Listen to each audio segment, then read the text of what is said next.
ஹாய்ங்க. இந்த வீடியோவில் ஒரு ஹெல்த்தியான ரெசிபி. சமீப காலமாக என் பையனுக்கு வந்து இந்த அடிபட்டிருக்கறனால இந்த உளுந்து மாதிரியான ஐட்டங்கள்லாம் அடிக்கடி செய்வேன். ஒன்று உளுந்தங்கஞ்சி, இல்லை உளுந்து போண்டா, திடீர்னு ஏதாவது வச்சு இந்த உளுந்தில் வந்து என்னென்னா, என் பையனுக்கு இந்த இனிப்பு தான் ரொம்ப பிடிக்குது. உளுந்துன்னு உளுந்தே போயிட்டுருக்கிறதுனால சரி ஓகே இதில் வச்சு ஏதோ செய்யலாம்னு சொல்லிட்டு வீடியோஸ் பார்த்தேன். பட் ஆனால் எனக்கு வந்து கொஞ்சம் அது நம்ம கொஞ்சம் வேறு மாதிரி ஸ்டைலில் செய்யலாமே சொல்லிட்டு என்னோடய ஸ்டைலில் நான் செஞ்சுருக்கேன். கொஞ்சம் நம்மளுக்கு தேவையான அளவு உளுந்து எடுத்து நல்லா ஒரு 1 மணி நேரம் 1.5 மணி நேரம் நல்லா ஊற வச்சுட்டு, அதை அரைக்கிறதுக்குள்ளே நம்ம வந்து இந்த தேங்காய், ஏலக்காய், இந்த நாட்டு சர்க்கரை அந்த மாதிரி உங்கள்கிட்ட கருப்பட்டி இருந்தாலும் போட்டுக்கலாம், அதெல்லாம் நல்லாயிருக்கும்.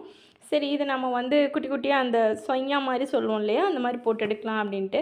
பட் உளுந்துங்கும் போது எண்ணெய் நிறைய பிடிச்சிருக்கு, அது நமக்கு தெரியல. ஆனால் டேஸ்ட்டு சூப்பராக வந்திருந்தது. பட் எனக்கு வந்து கொஞ்சம் அன்ஹெல்தியாக இருந்த மாதிரி இருந்தது. சரி என்ன பண்ணலாம் அப்படின்னு சொல்லிட்டு நானும் 2 கரண்டி வச்சு ட்ரை பண்ணி பார்த்தேன், முடியல. சரி ஓகே இதில் வேறு எதாவது பண்ணலான்ட்டு சரி நான் கொஞ்சம் ரவை உள்ளே போட்டுட்டு கொஞ்சம் பச்சரிசி மாவும் போட்டு நல்ல ஒரு கொஞ்சம் நேரம் வச்சுட்டு அடுத்த நாள் ஆக்சுவலி என்ன பண்ணேன்னா, இந்த மினி இட்லி தட்டு இருக்குது பார்த்தீங்களா, இதில் வந்து நான் ஊற்றி ட்ரை பண்ணி வச்சு பார்த்தேன். சூப்பராக வந்திருந்தது. சீரியஸாகவே கொஞ்சம் நெய் தடவிக்கோங்க அந்த தட்டில்.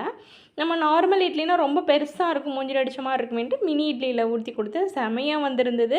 அதுக்கு மேலே இன்னும் ஸ்வீட்னஸ் தேவைப்படும் இல்லையா, அதனால் சரி ரைட்டுன்ட்டு கொஞ்சம் மேலே தேன் ஊற்றி கொடுத்தேன். நீங்கள் இது கூடவே வந்து நம்ம அந்த நட்ஸ் எதுவும் போடுற மாதிரி இருந்தாலும் இது சூப்பராக இருக்கும். நட்ஸும் போட்டு கொடுக்கலாம்.